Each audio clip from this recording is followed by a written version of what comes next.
here we are, less than 2 months out from the election. We've basically got a tied race. The candidates are doing everything they can do to ramp up the excitement. Kamala is speaking to voters in Pennsylvania, in spice stores. Trump is speaking to voters encased in bulletproof glass. And J.D. Vance is trying to counter accusations that he's weird by swimming in the pool with his shirt on. I'm starting to feel bad for this guy. I mean, this time around, Trump may hang his VP out of mercy. Although, if you ask me, this might be the most relatable thing J.D. Vance has ever done. Don't worry, J.D., I'm with you. And so are millions of other men with pepperoni nipples. I get that. I see you. I see you. I see you. Now, while J.D. Vance appeals to the self-conscious middle schooler vote, Donald Trump has secured the endorsement of RFK Jr., Tulsi Gabbard, and Elon Musk. 3 people who will help Trump reach voters who are undecided about what shape the earth is. Meanwhile, Kamala Harris just got an endorsement of her own. Former Republican Vice President Dick Cheney announced that he will not vote for GOP nominee Donald Trump, but instead will back the Democratic candidate, Kamala Harris. Wow. Wow. See, Kamala has something for everyone. Whether you're a trans person of color, or a white construction worker in the heartland, or an unrepentant war criminal who needs the blood of Iraqi children to power the machine that keeps him alive and out of the flames of hell for one more day, Kamala is your candidate. And by the way, apologies to those of you who saw Dick Cheney's name trending on Twitter over the weekend and were like, oh my God, this is it. Yeah. But, sorry. All of these endorsements and campaign stops and solo wet T-shirt contests will come to a head tomorrow night when Kamala and Donald face off in a debate that could decide this election. And I don't need to tell you how high the stakes are, because we all remember how the last debate between Trump and Joe Biden went.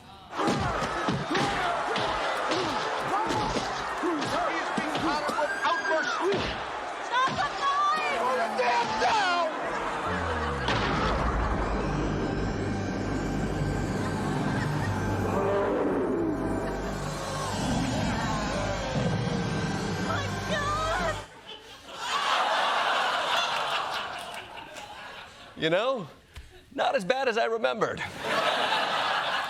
Now, Kamala definitely has an advantage compared to Biden because of the whole not being riddled by age thing, but she's still preparing diligently, perhaps too diligently. Sources who are familiar with how Vice President Harris is preparing for the debate tell me she is diligently getting ready for this by going to a hotel in Pittsburgh, spending hours doing mock debates, including with an aide who is dressing like former President Donald Trump.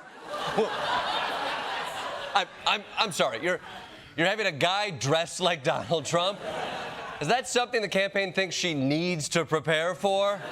Now, Madam Vice President, he might come out wearing a tie that's slightly longer than usual. Don't freak out. We trained for this. Meanwhile, Trump is preparing for the debate a little differently. All the reporting indicates that he's taking this easy, he's taking this casually. He doesn't have debate prep, so to speak. He has what they call policy time, just to refresh his memory about what he might say on stage. Oh! They're giving him policy time. Such an important part of childhood development. You can do it, Donald. 2 more minutes of policy time, and then you can watch 3 Paw Patrols. But you know what? It's good to know that Trump is getting into the nitty-gritty of policy, because you want a president who's up to speed on the nuances of the issues and isn't just pulling stuff out of his ass. Kamala supports states being able to take minor children and perform sex change operations. Can you imagine you're a parent and your son leaves the house and you say, Jimmy, I love you so much. Go have a good day in school. And your son comes back with a brutal operation. Can you even imagine this? No, I can't imagine this because it's an insane thing you just made up. Do you really? Do you really think a kid goes to school one day and comes back with a full sex change operation? That's ridiculous. Americans getting free health care? Not happening. No. Look. No. Donald, do you think this is even remotely a possibility? Apart from everything else, one time in middle school, I told the nurse I had a stomach ache, and she put a Band-Aid on my stomach. I have a hard time believing they're doing full-scale operations. Well, you know what? Everybody's thinking a lot about school safety, and it's refreshing to see a politician take a step beyond thoughts and prayers and actually do something to protect our children from the biggest threat they face at school. Mass sex changes, apparently. And some people would say that Donald Trump's biggest challenge at the debate tomorrow is that he can't open his mouth without rambling incoherently. But if you ask Trump about this, he says no. I ramble very coherently. And I look forward to the debate with her. You know, I do the weave. You know what the weave is? I'll talk about like 9 different things, and they all come back brilliantly together. And it's like, and friends of mine that are like English professors, they say, it's the most brilliant thing I've ever seen. Oh, yes, the weave. I thought your brain was broken, but now that you did those hand motion things, I see it's a tactic. I mean, all your English professor friends are impressed. Which professor is that? Is that Professor Hogan or Dr. Rock? I mean, forget English professors. Trump's friends are barely English speakers. Both candidates have now entered the arena. Biden and Trump did not greet each other, and Kamala... Oh, wait, she went for the handshake, ladies and gentlemen. What an incredible display of the awkward tension that happens when your son is dating a biracial girl and you meet her parents for the first time.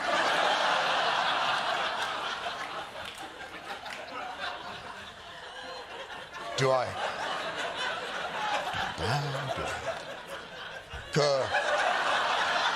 Konnichiwa! As per tradition in American politics, the first question is always asked by the most handsome person in a 10 to 15-mile radius. When it comes to the economy, do you believe Americans are better off than they were 4 years ago? Ooh, first, yowza.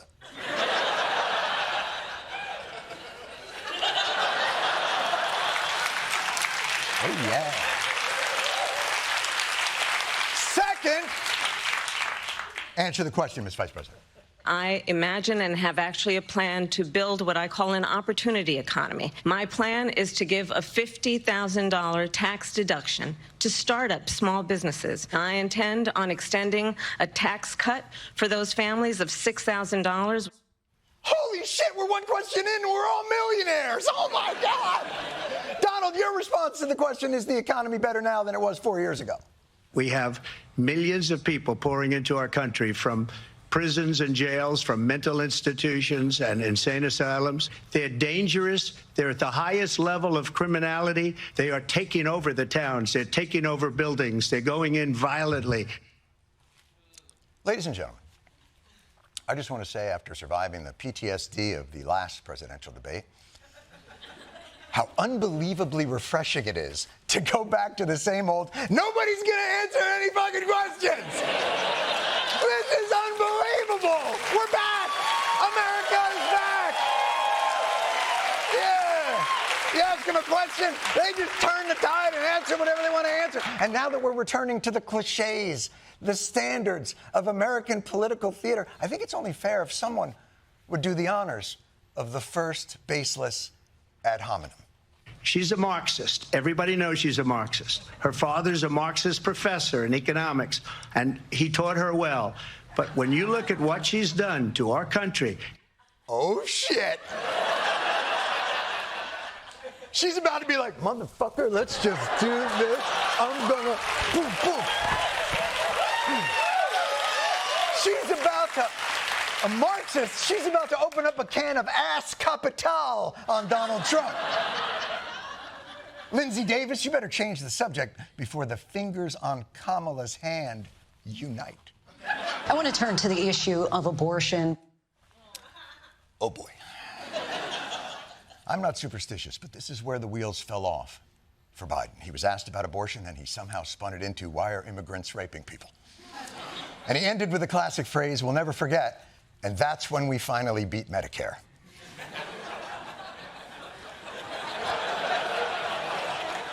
They're feeling it too, ladies and gentlemen. As before, President Trump, you have the first crack at answering why you killed Roe v. Wade. We've gotten what everybody wanted.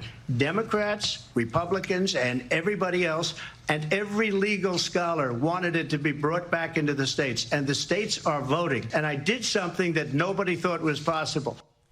Jon Stewart from the I Was Watching This Live Times-Picayune. What you just said, yeah, that's actually insanely false. The majority of people wanted it. You know what? Kamala Harris, can you address this with a bit more eloquence? I have talked with women around our country. You want to talk about this is what people wanted? Pregnant women who want to carry a pregnancy to term, suffering from a miscarriage, being denied care in an emergency room because the healthcare providers are afraid they might go to jail, and she's bleeding out in a car in the parking lot? She didn't want that? Holy shit.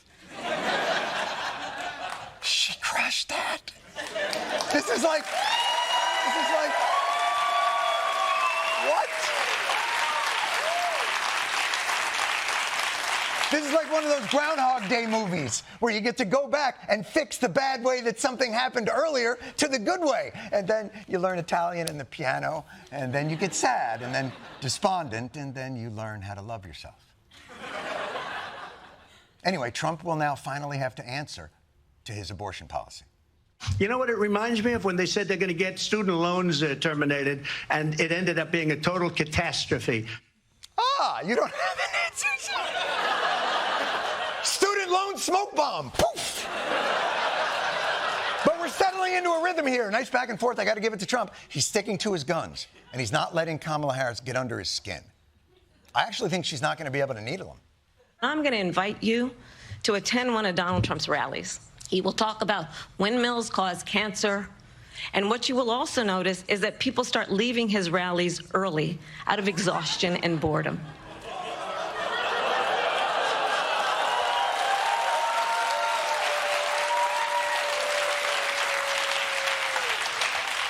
Oh, shit. He's just going to start taking off his earrings and be like, that's it, motherfucker, let's go.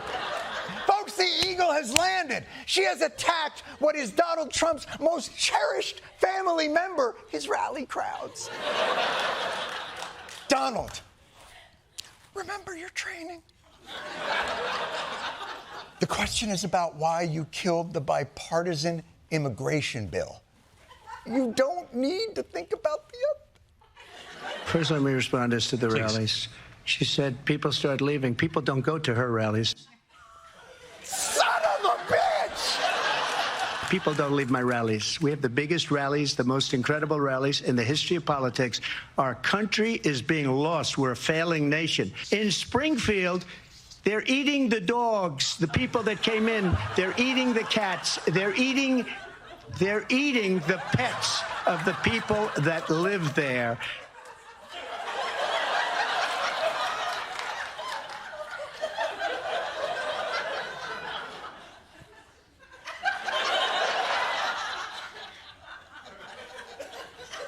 What the fuck just happened? I get these unbelievable rallies, people don't leave them, they're eating dogs! In Springfield, the immigrants are eating people's dogs! Which reminds me, if I may, for just a quick moment. A quick reminder to all the pet owners out there. Always remember to leash your dogs. It's an important way to keep your dogs from fighting other dogs or being hit by a car or being eaten by your immigrant neighbors.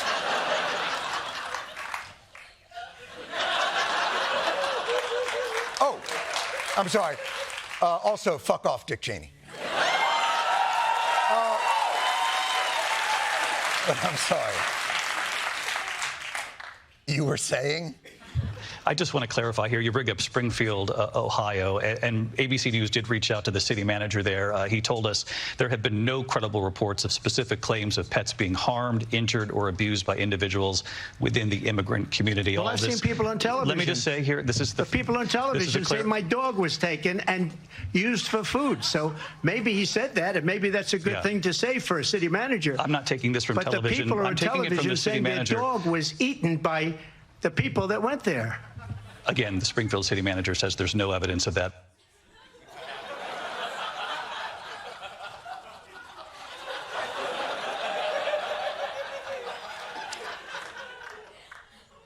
Having spent some time in Springfield myself, I believe I know what's happening here. I believe Trump himself may be becoming one of Springfield's most famous residents. And I believe we have some footage. It's rotten being old. No one listens to you.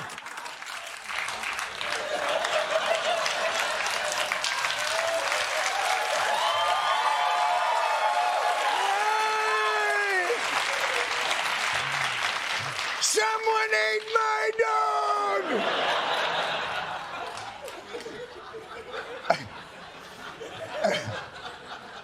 And finally, no debate with the former president would be complete without addressing the former president's closing number of the Trump show's first term. Mr. President, on January 6th, you told your supporters to march to the Capitol. You said you would be right there with them. Is there anything you regret about what you did on that day? It wasn't done by me. It was done by others. It would have never happened if Nancy Pelosi and the mayor of Washington did their jobs. I wasn't responsible for security. Nancy Pelosi was responsible. She didn't do her job. I had nothing to do with that other than they asked me to make a speech. I showed up for a speech.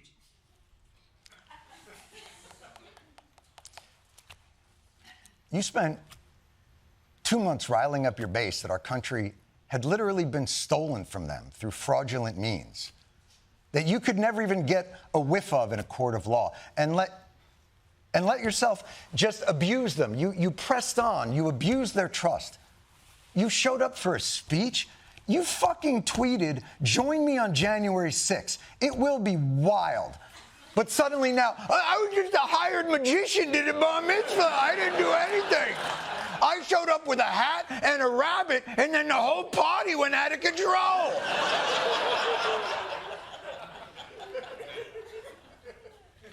And this is it, ladies and gentlemen. I don't know if this debate's going to change anything. I really don't. People are awfully set in the manner that they view these proceedings. What I think is a home run answer for one candidate, someone else views as a dodge or a lie or any of those other things. In some ways, it doesn't matter what they say anymore. But one thing will always be true, and it is the quality of the former president I respect the least.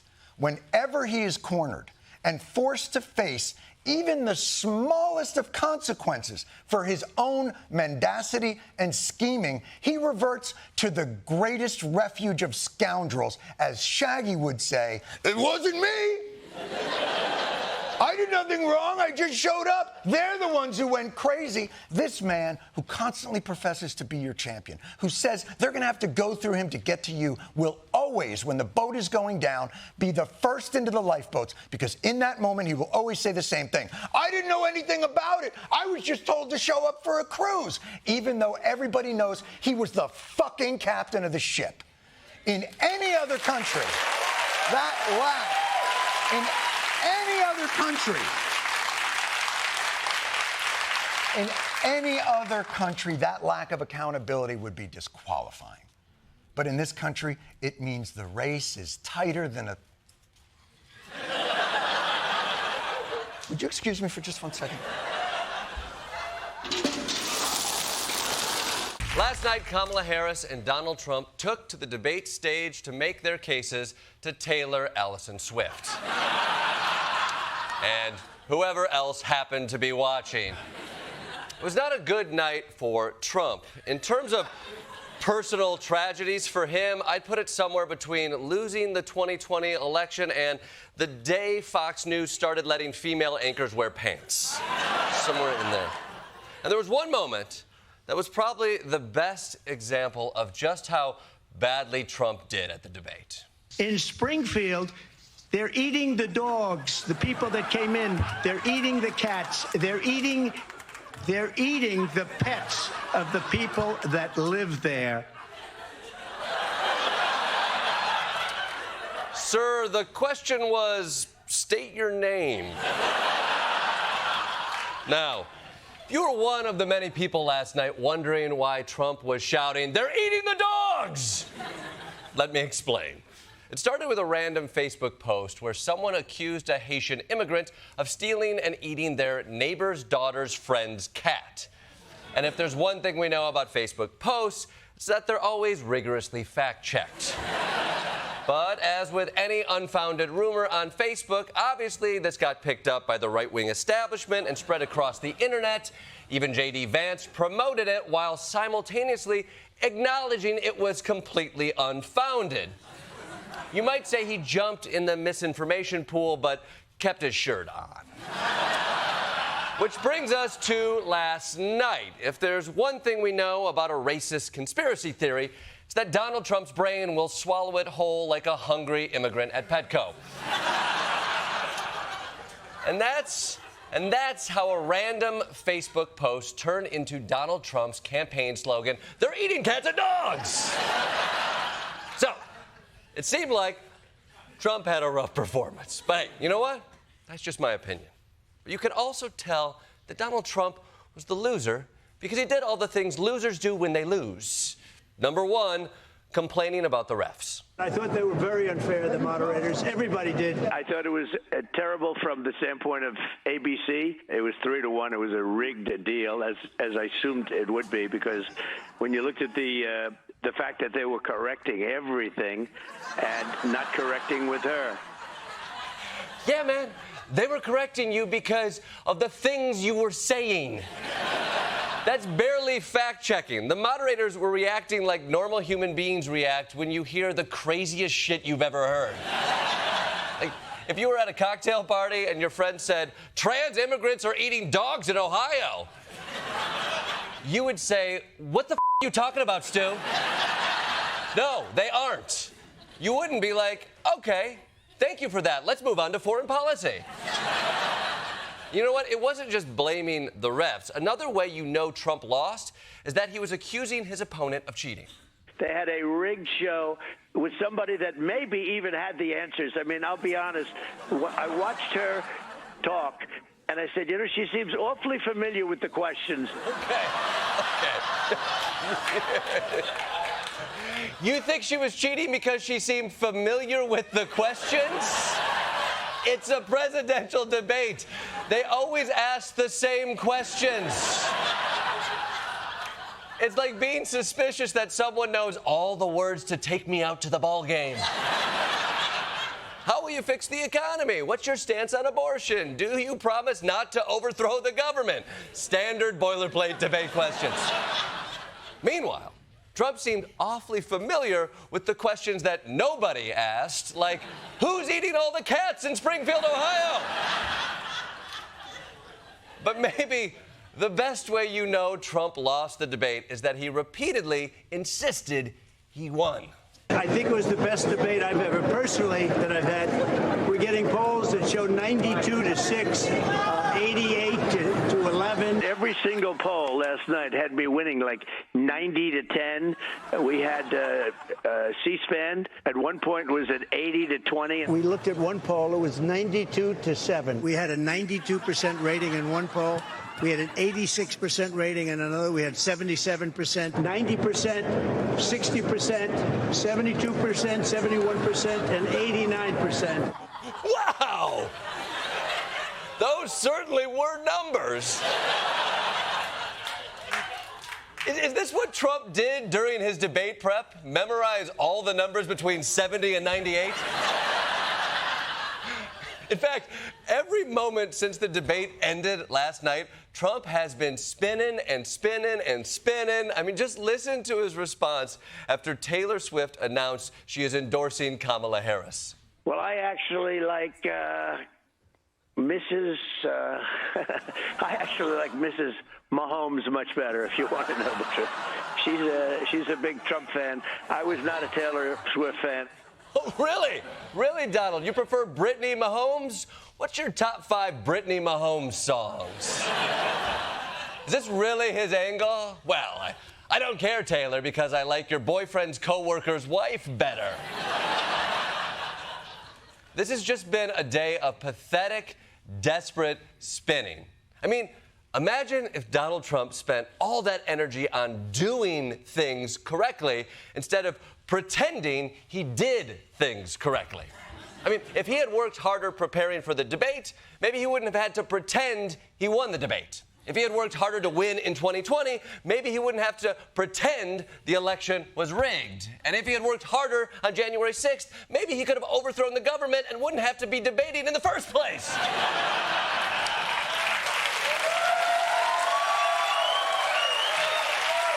It's called work ethic, Donald. Come on.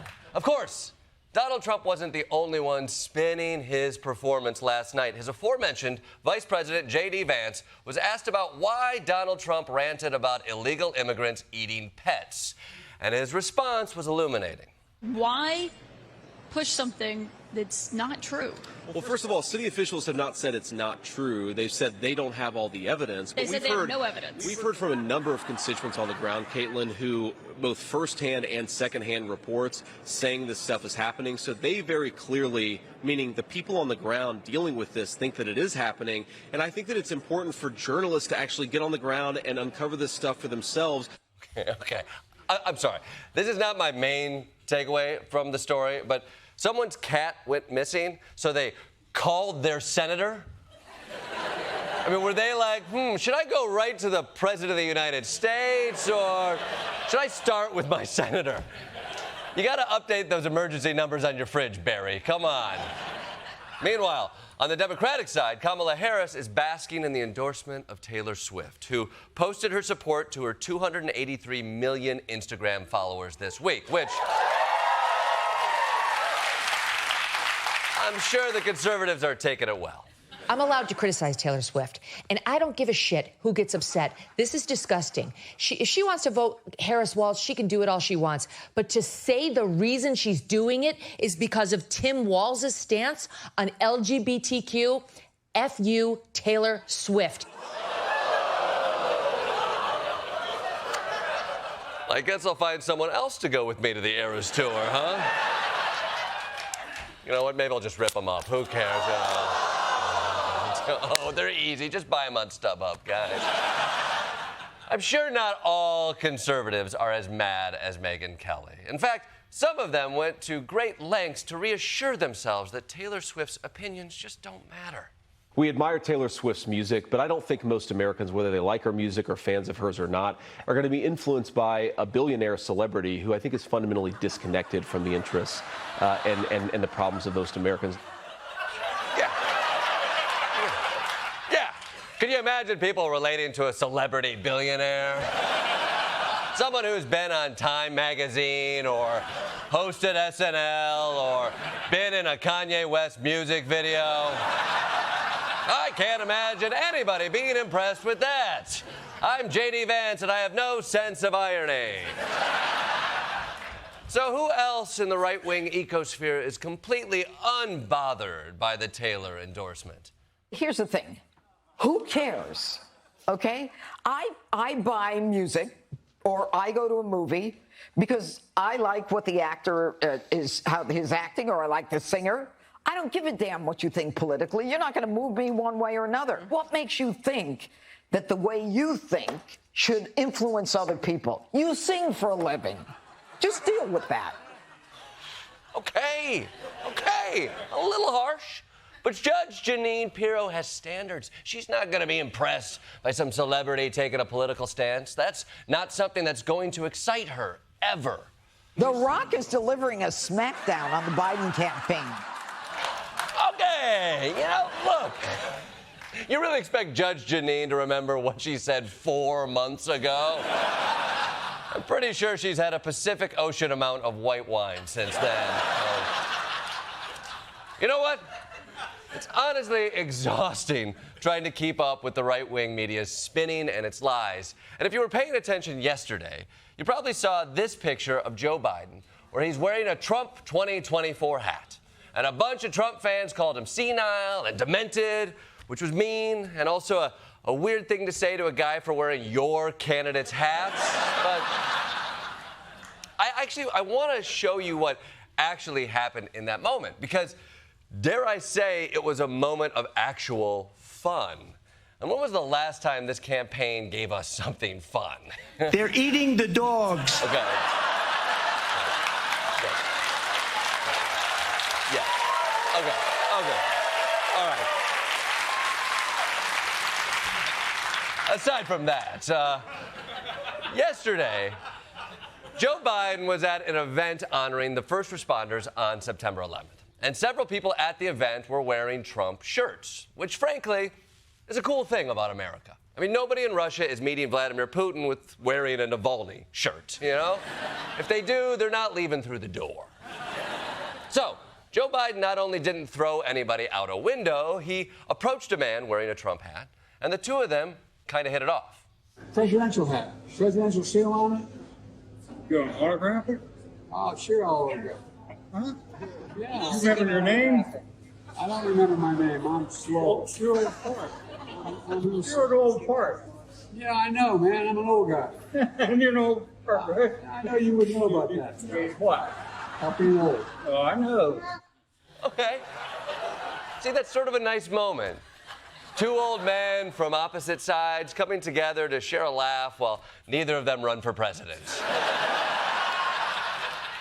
And then it got even better.